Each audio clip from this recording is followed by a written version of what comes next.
Helen Yee here with Eyes on the Game in Fight Island, being joined by a number 8 ranked UFC welterweight and amazing analyst, Michael Chiesa. Now, I know you're coming off a 3-fight win streak currently, just beat the former champ in RDA, but you are here serving as an analyst, and next weekend, huge fight coming up, UFC 254, Khabib, Justin Gaethje, working your first pay-per-view.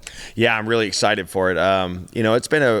I've worked pretty hard to get to the analyst spot. It's something, I think in the past, I actually did a few post-fight speeches like in the octagon after a win where I'm like, hey, what do I got to do to get behind the desk? So it's cool to kind of get my feet wet with this stuff. And I'm just really excited to call it pay-per-view. It's like I got a special suit set aside I've never worn. I'm kind of going all in on it. So yeah, it's such a blessing to be here, and I'm really enjoying my time. Now, how are you enjoying Fight Island? Have you been able to kind of check out the island yet? Not really. I need to. I'm getting a little bit of cabin fever.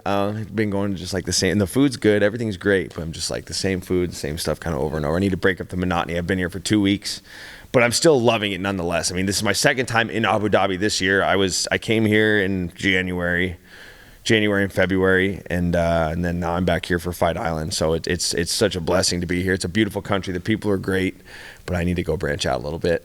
Well, speaking of branching out, did I read correctly on your Instagram that you took your first vacation in almost 13 years last month? Yep. My last vacation that didn't involve a fight or like training or just something like that was, I think it was my senior trip when I graduated high school. Oh my gosh. Where was that to? To Italy to go visit my family. But everything just since then has always been like fight related. And it, it's not like it's not grueling work, but it's like, this is the first time where I'm like, I'm going to go somewhere for a week and I'm not going to I'm just going to hang out. I'm not going to train. Yeah. I'm not going to have to go to a fight. I just have no obligations to anything. And it was really nice. It was refreshing. And then I came home. I went home for 3 days and I came straight here. So, wow. Yeah. So it's like, by the time so it's a week in Mexico, was home for 3 days. And then when it all tallies up, it'll be pretty much like almost 4 weeks I've been gone since then. So it's like, just nonstop. But hopefully you'll be able to kind of jet ski here as well. Yeah, that's the plan. Like now it's like I have a lot of my work done for Khabib Gaethje because I'm like I'm very diligent with my work. Like I watch all the fights, I break all the fighters down. Like if you go through the notes on my phone, I have just laundry lists of just everybody's stats and all the film study I've done. So I think that this week, I've got a pretty good grasp on what's to come next weekend. So I'm going to get out and jet ski. I'm going to get out and shoot some basketball. I'm going to get out and explore a little bit. The W Hotel is beautiful here. I mean, this is probably the nicest hotel I've ever been in. But it's almost like the tough house. Like when you go on the Ultimate Fighter, they lock you in this huge mansion, and then you're like, this is so great. And then like as each week passes, it just kind of like shrinks more and more and more. And I'm like, I feel like the hotel's starting to shrink on me a little bit. So I'm going to get out and branch out a little bit. Well, side tip on the basketball, the Schmo is actually a decent basketball player. Yeah, you should play him. I suck. I can play good defense, but my shooting skills are subpar at best. Hey, well, you are a great fighter and a great analyst. So kind of circling back to next weekend, UFC 254, in a weight class that you fought at before, the lightweight, obviously huge fight coming up. How do you see that fight playing out?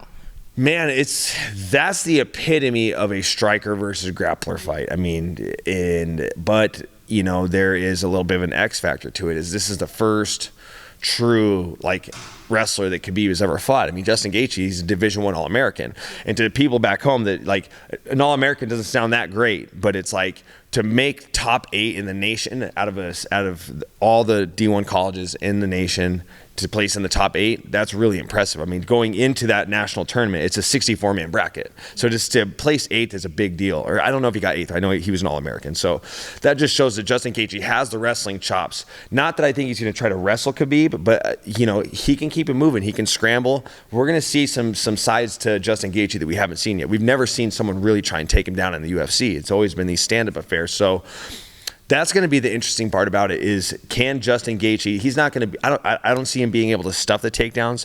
It's going to be, can he get up, can he fight the hands, can he get back to his feet and keep the fight in his wheelhouse? It's going to be really exciting. I don't really have a prediction for it yet. I'm good when I'm on ESPN and they force me to make the picks, but I hate I feel like I'm going to lose friends. I got to make it. I don't want to make you lose friends.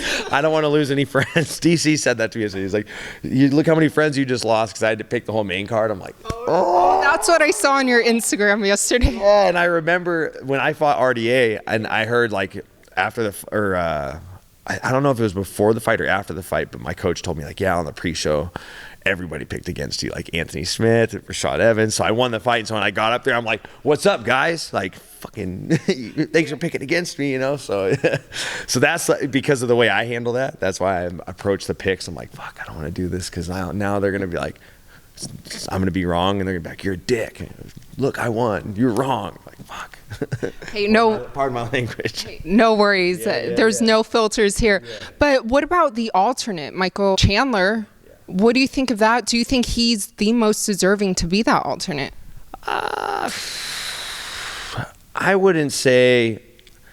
I would say yes, only because I don't think any of the guys at the top of the heap in the UFC want to be. Nobody really wants to be an alternate. I mean, it's like, yeah, you get paid to make weight, but it's not going to be as much as you would, on your contract, so it's like, it's like, how do you go into a training camp to be an alternate and not fight? It's like, that's like, how do you, I don't know. That's a really tricky equation. So I feel like Chandler is the best guy. Cause it's like, he hasn't fought in the UFC yet. He's not ranked. He's, a newly signed free agent that we brought over that's stunning. He's phenomenal. His fighting career has been great.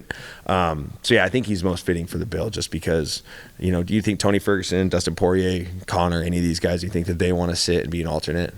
No, exactly. So this is the guy, this is the right guy for the job. So we'll see what happens. Crazier things have happened in this sport, so who knows? I hope that it sticks to Khabib and Gaethje. I'd like to see this fight. I'd like to see how it plays out. Absolutely. I think we all, but you brought up Conor. He and Dustin Poirier been going back and forth. It seems like they may be fighting in January, and it actually could be a welterweight fight, according to Conor's coach. What do you think about that rematch in the welterweight division?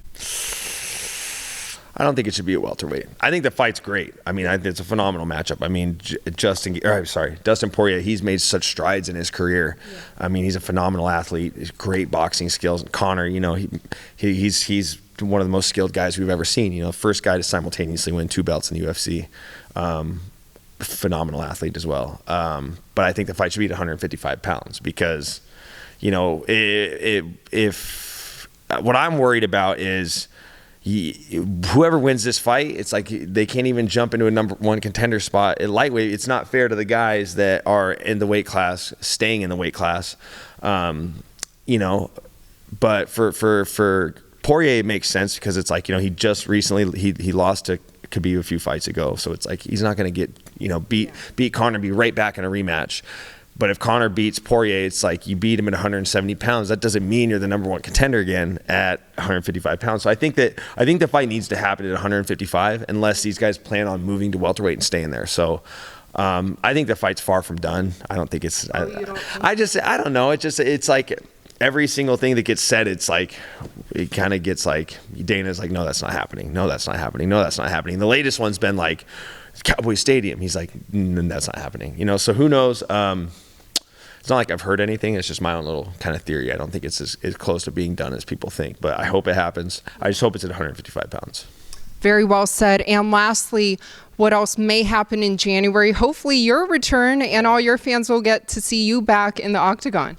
Yeah, that's the plan right now. I had surgery in July. It was pretty invasive. It was terrible and didn't go as well as it should have. So it kind of set me back a while.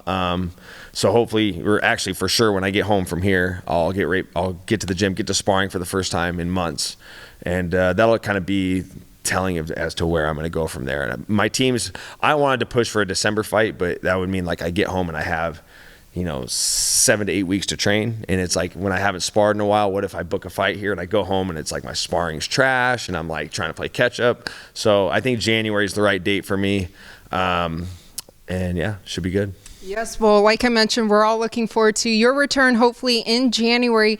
Thank you so much for your time. Thank you.